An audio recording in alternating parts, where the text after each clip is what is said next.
Amis auditeurs, nous retrouvons le père Biagio Virgiti, prêtre corse incardinier à Madagascar et actuellement à la paroisse Bonne Nouvelle à Paris, pour la parole de ce dimanche. Chers amis auditeurs, bienvenue pour cette nouvelle émission sur votre radio chrétienne où nous allons commenter les lectures du 26e dimanche du temps ordinaire. Commençons sans plus tarder par la proclamation de l'Évangile. De l'Évangile de Jésus-Christ selon saint Matthieu.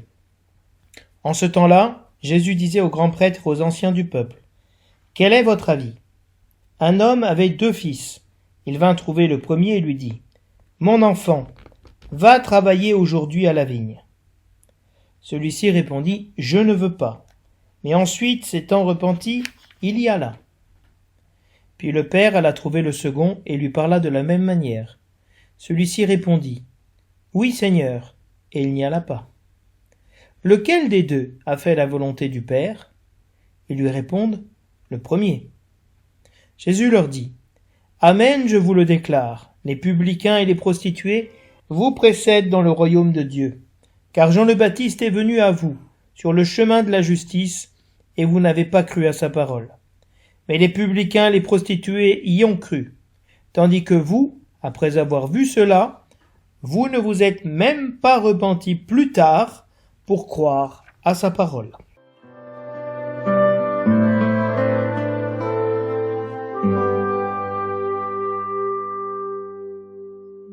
Du prophète Ézéchiel. Ainsi parle le Seigneur. Vous dites : « La conduite du Seigneur n'est pas la bonne. » Écoutez donc, fils d'Israël. Est-ce ma conduite qui n'est pas la bonne ? N'est-ce pas plutôt la vôtre ? Si le juste se détourne de sa justice, commet le mal et meurt dans cet état, c'est à cause de son mal qu'il mourra. Si le méchant se détourne de sa méchanceté pour pratiquer le droit et la justice, il sauvera sa vie. Il a ouvert les yeux et s'est détourné de ses crimes. C'est certain, il vivra, il ne mourra pas.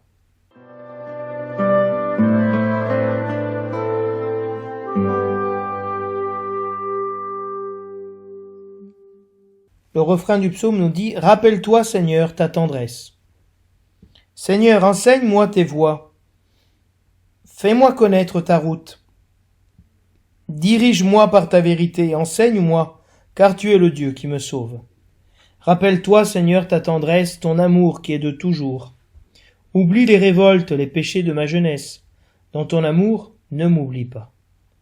Il est droit, il est bon le Seigneur, lui qui montre aux pécheurs le chemin. Sa justice dirige les humbles, il enseigne aux humbles son chemin. Rappelle-toi, Seigneur, ta tendresse.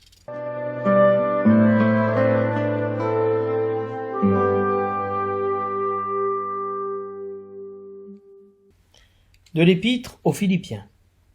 Frères, s'il est vrai que dans le Christ on se réconforte les uns les autres, si l'on s'encourage avec amour et si l'on est en communion dans l'esprit, et si l'on a de la tendresse et de la compassion, alors, pour que ma joie soit complète, ayez les mêmes dispositions, le même amour, les mêmes sentiments.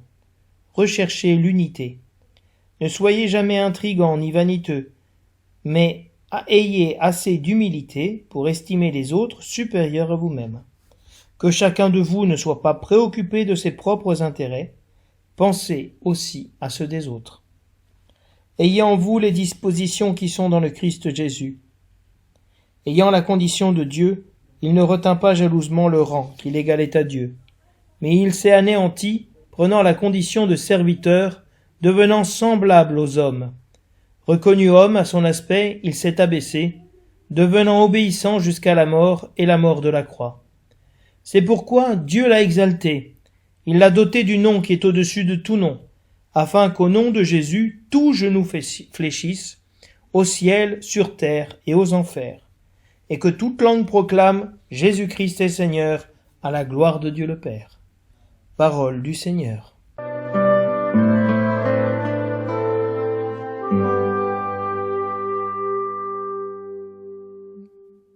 Nous restons ce dimanche dans la vigne du Seigneur. Si dimanche dernier, l'Évangile nous invitait à aller travailler à la vigne du Seigneur, de nouveau, aujourd'hui, nous avons une parole qui nous envoie travailler dans la vigne du Seigneur. Le thème de ce dimanche tourne autour de celui du repentir, de la conversion de notre manière d'agir, la conversion de notre voie mauvaise. Nous sommes libres de nos choix, mais aussi responsables de nos choix. Nous pouvons tout gagner et tout perdre. Et les paroles de ce dimanche veulent nous aider à rentrer dans le sérieux de l'appel que Dieu nous fait au salut, de participer véritablement au salut. Le récit fonctionne en effet sur le thème du repentir, puisque le Père envoie le premier fils dans la vigne, qui tout d'abord refuse, puis se repent et va travailler à la vigne. Et puis, à la fin de l'évangile, nous avons les publicains, les prostituées, qui se sont repentis, alors que l'auditoire de Jésus, c'est-à-dire les grands prêtres et les anciens du peuple d'Israël, ne se sont pas repentis. Donc nous avons ce cadre du repentir, et au centre, nous avons faire la volonté du Père. Et donc, ce qui est mis en avant comme thème de l'Évangile, c'est faire la volonté du Père. Se repentir pour faire la volonté de Dieu. Et cette volonté, c'est agir selon le droit, selon la justice. Dans la première lecture, nous avons, dans le prophète Ézéchiel, le méchant qui est appelé à se détourner de sa méchanceté, à se convertir de sa méchanceté pour pouvoir être sauvé, de se détourner de ses crimes. Et donc, cette conversion, elle est pour le salut. Ce dimanche, la parole nous met vraiment face au salut. Voulons-nous nous convertir pour être sauvés? Alors le psaume répondra à cette première lecture où le peuple est appelé à se convertir de sa voie mauvaise, à ouvrir les yeux, à ne pas accuser le Seigneur pour les difficultés qu'il rencontre, mais de mettre cela sur le dos de sa propre conduite mauvaise. Le psaume invite le Seigneur à se rappeler de sa tendresse, parce que face à nos péchés, nous n'avons aucune possibilité de salut, si ce n'est celle qui vient du Seigneur. Alors le psalmiste dit: Seigneur, enseigne-moi tes voies, fais-moi connaître ta route. Convertis-moi à une autre manière d'agir, à ta manière d'agir. Rappelle-toi ta tendresse, ton amour, ta miséricorde. Oublie la révolte de mes péchés. Cette attitude-là, qu'on retrouve dans le psaume, est celle du pécheur qui se convertit et qui supplie le pardon de Dieu. Et elle fait écho aux publicains et aux prostituées qui, dans l'Évangile, se sont convertis, ont entendu la parole de Jean le Baptiste, l'appel à la conversion, ont été baptisés pour un baptême de repentir et ont cru à cette parole, que Dieu venait vraiment les sauver. Alors, saint Paul nous présente véritablement le modèle de Jésus-Christ qui obéit, qui est, comme le dit Benoît XVI, le troisième fils, celui qui dit oui et qui fait la volonté du Père. Lui qui était dans la condition de Dieu n'a pas retenu comme un trésor jaloux, qui était à lui, d'être égal de Dieu. Non, au contraire. Il a pris la condition de serviteur, il s'est fait semblable aux hommes, donc il a marché dans la voie des hommes, il a assumé cette liberté des hommes, et il est devenu obéissant jusqu'à la mort et la mort de la croix. C'est-à-dire, il est venu non pas pour faire sa volonté, mais pour faire la volonté du Père. Et cette volonté est allée jusqu'à la mort, pour racheter les hommes, pour donner le salut. Et donc, dans ce sens, la parole de ce dimanche nous invite à nous aussi à participer de cette humiliation du Christ, de cet abaissement pour le salut du monde. Ainsi, la première lecture nous annonce que le pécheur peut se convertir, qu'il peut revenir de sa conduite mauvaise, il peut changer. Cela est possible. Pour ça, un récit juif raconte qu'avant de créer le monde, Dieu a créé la teshuva, la conversion.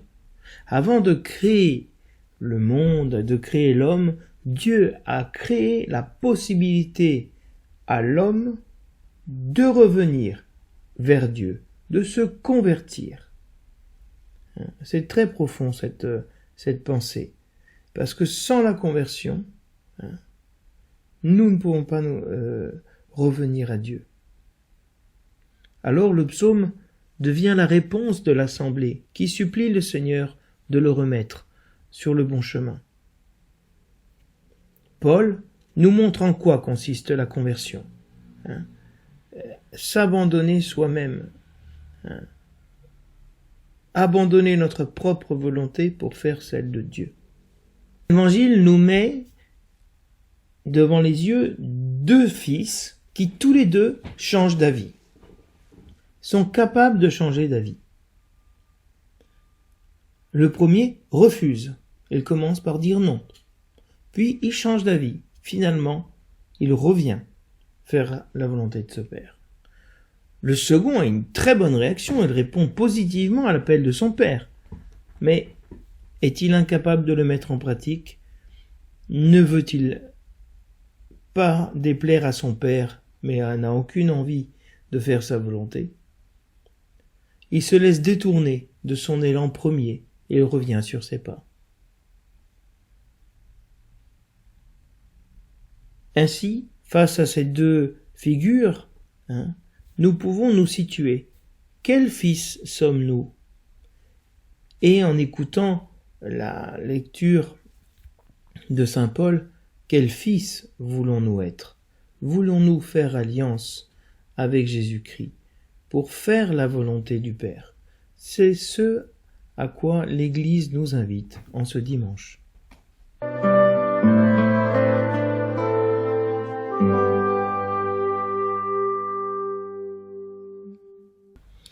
L'évangile de ce jour se comprend comme un diptyque, puisque Jésus-Christ a déjà demandé aux pharisiens, aux grands prêtres, d'où venait le baptême de Jean, et eux ne voulant pas lui répondre, Jésus-Christ aussi ne leur répond pas sur la question de l'autorité qu'il leur posait. Et nous avons cette deuxième partie du diptyque où justement Jésus-Christ prend une parabole, fait cette parabole des deux fils qui sont envoyés dans la vigne, pour terminer justement sur l'accueil par les publicains et les prostituées de la prédication de Jean-Baptiste. Mais dans ce dimanche, comme dimanche dernier et dimanche prochain, dans cette fin de l'année liturgique, ces derniers dimanches de l'année, l'Église nous met face au thème de la vigne, qui est celui du royaume de Dieu, mais aussi celui du jugement. Et la parabole commence par une invitation à... Jésus prend un peu la température. Quel est votre avis? Qu'est-ce que vous en pensez? Et donc, il met son auditeur dans une position, si vous voulez, décisionnelle. Il dit qu'un homme avait 2 fils. Dans l'Écriture, il y a souvent 2 fils, Caïn et Abel, Isaac et Jacob, Jacob et Ésaü, Isaac et Ismaël. Cette histoire des 2 fils qui sont souvent le cadet supplante et fait la volonté de Dieu alors que l'aîné refuse de la faire et est supplanté par son frère. Et donc Dieu renverse, si vous voulez, dans ces récits, la hiérarchie des valeurs, où ce n'est pas le premier qui va avoir la bénédiction, mais c'est celui qui aura vraiment le cœur voué au Seigneur qui héritera du droit d'aînesse et de la bénédiction. Et donc c'est dans ce contexte, si vous voulez, des 2 fils qui font 2 volontés différentes, que se situe aussi cette parabole. Sans qu'il y ait plus la dynamique de l'aîné et du cadet, mais de celui qui fait la volonté de son père. Le père vient trouver le premier de ses fils et l'appelle. Donc on est tous dans un rapport de filiation. Mon enfant va travailler aujourd'hui à la vigne. Cette invitation, cet envoi, cet ordre, ce commandement qui est donné. Et tout de suite le refus. Je ne veux pas. Je ne veux pas. De même que Adam, dans le jardin, refuse la volonté de Dieu. Tu ne mangeras pas de l'arbre de la connaissance du bien et du mal. Il refuse, et donc il ne fait pas la volonté de son père.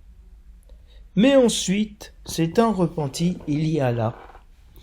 Cette histoire d'un fils qui se repent et nous fait penser à la parabole du fils prodigue et du fils aîné, où le fils prodigue ne veut pas faire la volonté de son père, mais finalement se convertit. Alors que le fils aîné, qui était dans la maison, finalement n'a pas l'esprit du père, puisqu'il n'accueille pas son frère. Il est plein de rancune et plein de colère. Et donc ici, Jésus nous présente un enfant qui refuse, mais qui finalement se repent, revient sur ce qu'il pensait. Et il fait ce que son père lui a demandé, c'est-à-dire d'aller travailler dans la vigne. Ce qui était aussi l'invitation de dimanche dernier, aller travailler à ma vigne. Et donc face à ce premier refus, le père va voir son second fils. Il va trouver le second et lui parle de la même manière. Donc c'est pas que les enfants ont répondu différemment parce que le père a fait une différence entre eux. Très souvent, nous jouons sur cela. On dit, moi j'obéis pas parce que papa m'a pas demandé comme gentiment, il préfère mon frère, etc. Non. Ici, le père demande de la même manière aux 2 fils. Et le second répond de manière surprenante, « Oui, Seigneur. Oui, patron. » Et donc, il se met dans un rapport de subalterne avec le travail et non plus un rapport filial. Et donc, il n'y va pas. Il dit oui, mais il n'y va pas. Ils disent et ne font pas. Et Jésus-Christ demande donc aux pharisiens et aux grands prêtres, avec qui il est en polémique parce qu'ils n'accueillent pas, ils ne reconnaissent pas le baptême de Jean et donc l'appel à la conversion, et donc la venue de ce royaume de Dieu que Jésus-Christ est venu inaugurer, où les derniers seront les premiers et les premiers seront les derniers. Jésus-Christ continue dans cette même dynamique et leur demande qu'est-ce qu'ils en pensent, eux. lequel des deux a fait la volonté du Père? Et pour Matthieu, la volonté du Père, c'est la volonté de Dieu dans son évangile. Et ici, la question est simple. Faire ou ne pas faire la volonté de Dieu? Nous pouvons parler et sembler être des hommes très religieux, très pieux, très bons, mais si nous ne faisons pas la volonté du Père, nous n'avons rien fait. Eh bien, le premier, nous répondent les pharisiens, le premier est celui qui a refusé puis s'est repenti, a fait la volonté du Père. Et Jésus-Christ, en disant ça, les prend leur propre piège. Vous êtes capables de reconnaître comment se fait la volonté du Père, vous êtes capable de discerner qui agit bien, et vous n'agissez pas bien. Pourquoi n'agissez-vous pas bien? Amen, je vous le déclare, les publicains et les prostituées, sont l'image pour Matthieu de ceux qui sont les plus éloignés du salut, les derniers, eh bien, ils vous précèdent dans le royaume de Dieu. Ils passent devant vous, ils vous devancent. C'est-à-dire qu'ils ont répondu positivement à l'appel du Seigneur. Vous n'êtes pas les premiers, vous n'êtes pas les seuls. Pourquoi? Parce que Jean-Baptiste est venu sur le chemin de la justice. Et vous n'avez pas cru à ses paroles. L'histoire de faire la volonté de Dieu, c'est faire marcher dans le chemin de la justice. C'est agir selon le bien, selon le droit. Et ici, Jésus-Christ leur reproche de ne pas croire à sa parole, à la parole de Jean, qui est envoyé par le Père. D'autres ont cru. D'autres ont cru. Si vous voulez, la parabole, elle joue sur ce binôme. Dire, faire, écouter, croire. Dans le contexte du repentir et de la volonté de Dieu. Mais comme le dit bien Benoît XVI, ce qui compte ici, ce ne sont pas les paroles qui sont dites ou entendues, mais l'agir, la conversion et la foi en Jésus-Christ. Nous pouvons entendre beaucoup de choses, nous pouvons dire beaucoup de choses, mais ce qui compte, ce sont nos actes. Ce sont nos actes qui déterminent notre foi. Et Jésus-Christ reproche aux grands prêtres et aux pharisiens de ne pas avoir cru, après avoir vu que les publicains et les prostituées se sont convertis.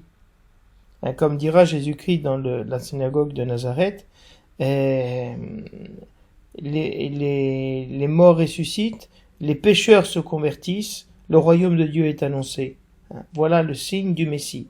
Ils ont vu les publicains, les prostituées, les pécheurs abandonner leur voie mauvaise pour reprendre la voie de Dieu, et les grands prêtres n'ont pas voulu croire ce qu'ils ont vu, c'est-à-dire que le temps était prêt pour le retour du peuple à la voie du Seigneur.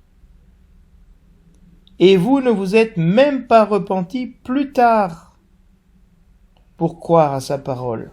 Le premier fils, plus tard, se repent. Ensuite, en voyant, en méditant, il se convertit. Mais eux voient ça, et même après avoir vu, ils n'ont pas voulu croire à sa parole. Il y a donc ici une obstination, véritablement.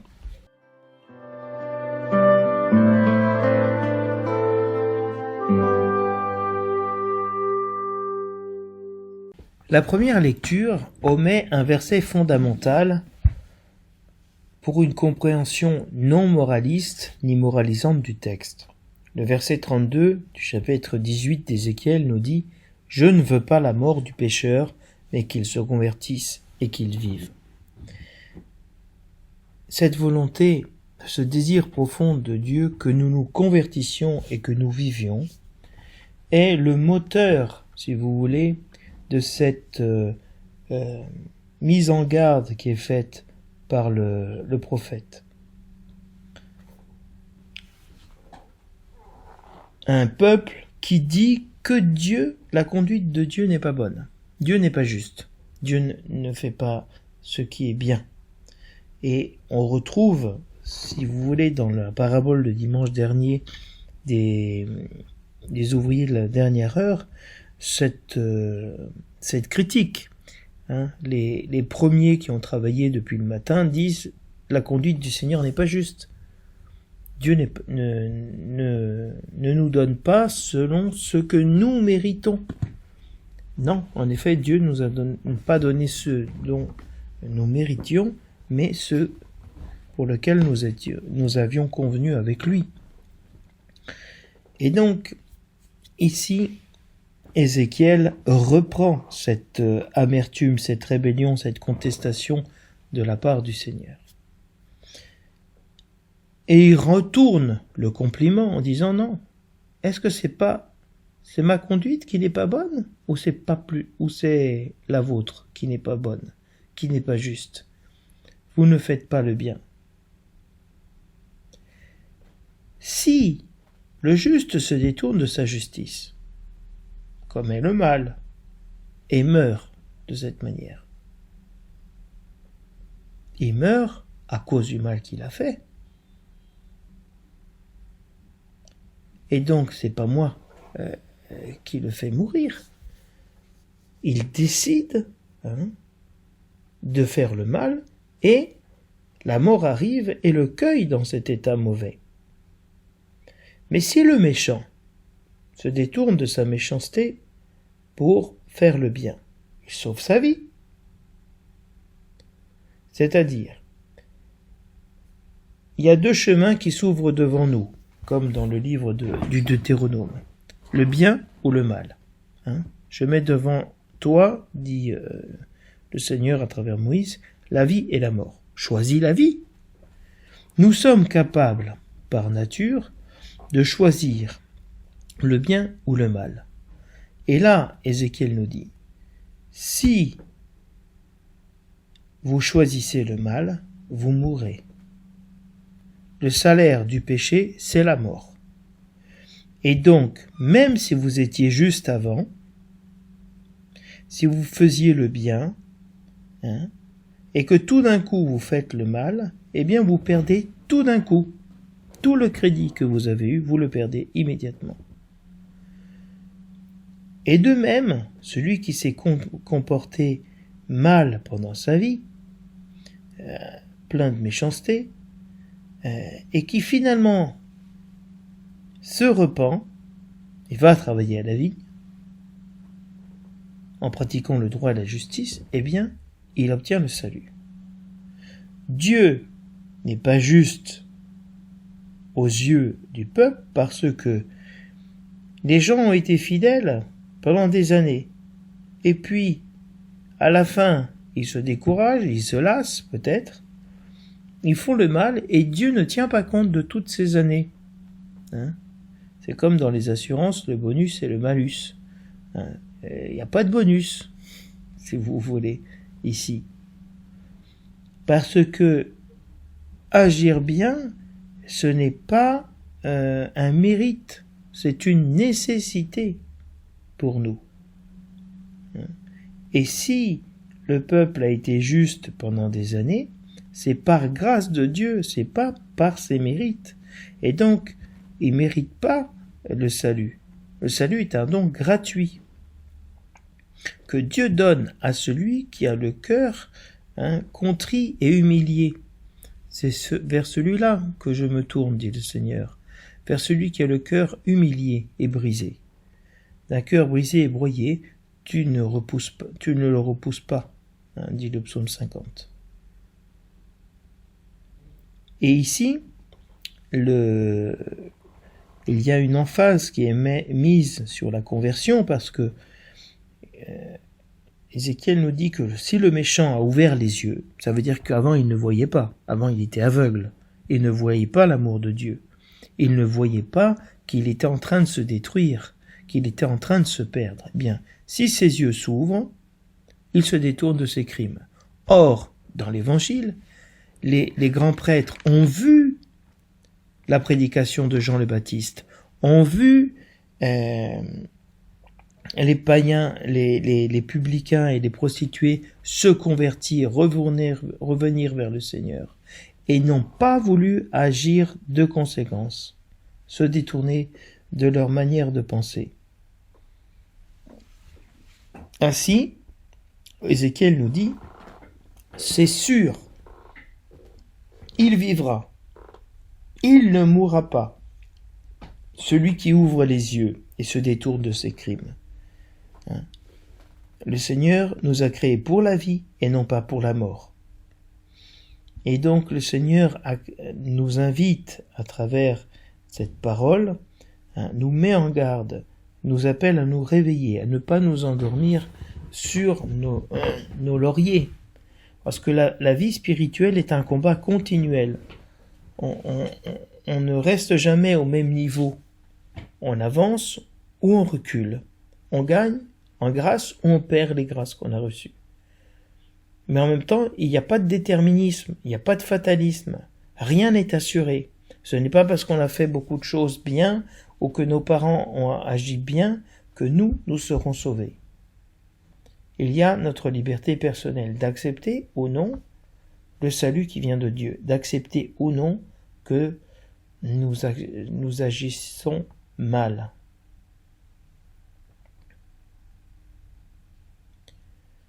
Lorsque dans une parabole de l'Évangile, Jésus nous présente les serviteurs qui sont à la porte, implorant pour rentrer dans la salle des noces, et ils sont forts de leur passé, ils disent « Nous avons prêché en ton nom, nous avons fait le bien, pourquoi tu ne nous accueilles pas ?»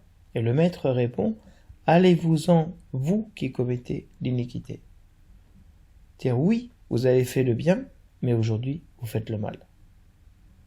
Et c'est aujourd'hui que nous sommes jugés. Aujourd'hui que tout se joue, je veux dire. Pour ça, dans l'Évangile, il est dit « Mon enfant, va travailler aujourd'hui à la vigne. » Ce qui compte pour Dieu, c'est l'aujourd'hui de la parole. Pour ça, le psaume 94 nous dit « Si aujourd'hui vous écoutez sa voix, n'endurcissez pas votre cœur. » Tous les matins, l'Église, à sa première prière, elle dit ce psaume invitatoire. Si aujourd'hui vous écoutez pas sa parole, n'endurcissez pas votre cœur. C'est-à-dire vraiment cette invitation à vivre l'aujourd'hui en nous détournant du mal, en suivant le Seigneur. Donc nous sommes appelés constamment à mettre chaque jour sur le métier, sur notre travail sur le métier, nous remettre au travail pour ce que Dieu fait pour nous.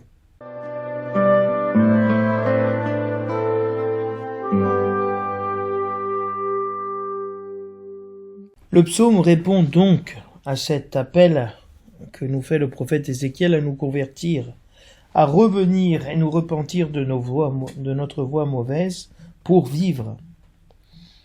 Et nous dirons, avec le psalmiste, « Rappelle-toi, Seigneur, ta tendresse. Sauve-nous. » Quand Dieu se souvient, Dieu sauve. Et on demande au Seigneur de nous apprendre, de nous enseigner les voies de la justice, de connaître le chemin, comment, dans notre vie quotidienne, faire la volonté de Dieu. Dirige-moi, enseigne-moi. Pourquoi ? Tu es le Dieu qui me sauve. Dieu sauve. C'est pour ça qu'il peut nous enseigner. Et non seulement il demande au Seigneur de l'enseigner, mais le psalmiste dit « Seigneur, souviens-toi, l'amour, la tendresse que tu as eue envers moi. Souviens-toi, Seigneur, que tu as eu pitié de mes révoltes, de mes péchés de ma jeunesse. Oublie les péchés et les révoltes de ma jeunesse. Dans ton amour, ne m'oublie pas. » Véritablement, il y a deux attitudes. Celui qui met en avant son passé, mais moi j'ai fait ça pour toi pendant des années, j'ai été fidèle pendant des années, comme le fils prodigue, mais moi je ne t'ai jamais, j'ai toujours été avec toi, je ne t'ai jamais demandé tu ne m'as jamais donné un chevreau pour festoyer avec mes amis, alors que j'étais là toujours à te servir. Un qui fait des remontrances et exige cette miséricorde, et celui qui est conscient de ses péchés, de sa conduite mauvaise, et qui demande vraiment au Seigneur d'oublier les révoltes de sa jeunesse, ses péchés, de ne pas l'oublier. Quelqu'un qui, au lieu de mettre en avant son passé, il se repent de son passé. Parce que le Seigneur est droit, et donc on peut lui demander de faire justice. Et cette justice de Dieu, elle dirige, elle guide les humbles, elle leur montre le chemin à suivre. Et quel est ce chemin à suivre? Saint Paul, dans l'Épître aux Philippiens, nous dira, comme un encouragement, de s'encourager dans la communauté chrétienne, avec amour, d'être en communion, d'avoir le même esprit, d'être plein de tendresse et de compassion les uns envers les autres, parce que nous sommes le corps du Christ, nous sommes l'Église du Dieu vivant, et il nous invite à avoir les mêmes dispositions, le même amour, les mêmes sentiments que Jésus-Christ. Recherchez l'unité, nous dit Paul. Et Jésus-Christ nous dit, Père, comme toi et moi nous sommes un, que eux aussi soient un, pour que le monde croie que tu m'as envoyé. Ce désir de l'unité est fondamental. L'unité avec la volonté de Dieu, l'unité à l'intérieur de la communauté chrétienne. L'unité dans l'Église. Et il invite, Paul, les chrétiens, à abandonner toute intrigue, toute vanité, tout orgueil, mais de se revêtir d'humilité, d'estime les uns pour les autres, et plus que d'estime, considérons les autres supérieurs à nous. Parce que Jésus-Christ nous a considérés comme plus importants, supérieurs à lui, parce que lui-même s'est abaissé. Alors qu'il était dans la condition de Dieu, il s'est abandonné pour nous. Et il nous invite, Paul, à abandonner nos propres intérêts. Il n'était pas dans l'intérêt de Jésus-Christ de venir mourir sur la croix. Et pourtant, il a considéré notre intérêt comme supérieur au sien. Donc Paul nous invite dans l'hymne aux Philippiens, à avoir la même disposition de cœur que Jésus-Christ, faire la volonté du Père. Jésus-Christ est celui qui est venu pour accomplir la volonté du Père, pour que nous puissions l'accomplir. Il a brisé la mort qui nous empêchait d'accomplir la volonté de Dieu.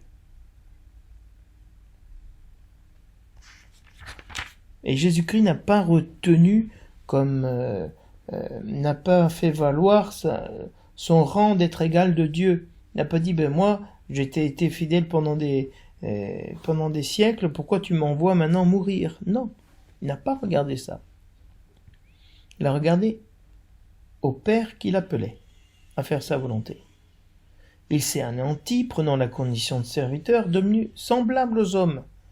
Donc il rentre dans le même combat de l'homme, comme on le voit à Gethsémani. Père, non pas ma volonté, mais ta volonté. Que cette coupe s'éloigne de moi, mais non pas ma volonté, la tienne. Jésus-Christ a épousé pleinement notre liberté, c'est pour ça qu'aujourd'hui nous pouvons faire la volonté de Dieu, parce que Jésus-Christ nous a appris à faire la volonté du Père dans notre nature humaine. Et Jésus-Christ s'est abaissé, au point qu'il a été obéissant au Père, qu'il a obéi, écouté la volonté du Père. Il a cru à la volonté du Père jusqu'à la mort, et à une mort ignoble, sur la croix.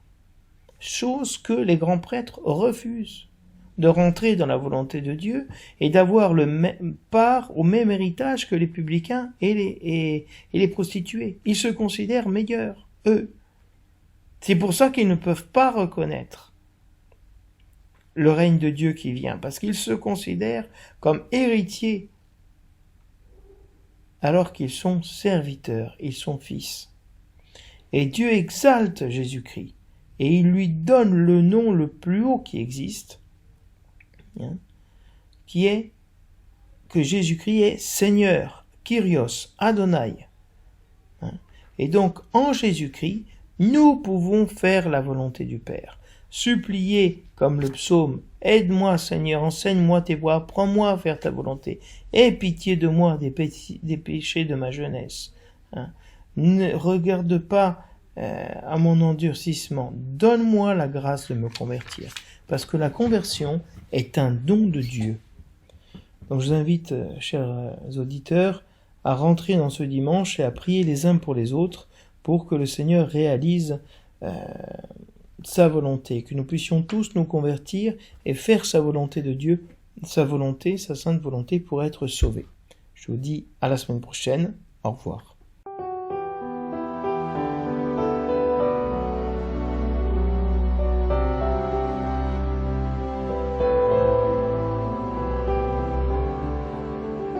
Je vous aime, ô mon Dieu, et mon seul désir est de vous aimer jusqu'au dernier soupir de ma vie, jusqu'au dernier soupir de ma vie. Je vous aime, ô mon Dieu, et mon seul désir est de vous aimer jusqu'au dernier soupir de ma vie, jusqu'au dernier soupir de ma vie. Ô Dieu saint, tu as fait de mon cœur le ciel de ta demeure, un temple sacré, Père, Fils et Saint-Esprit, ton amour est pour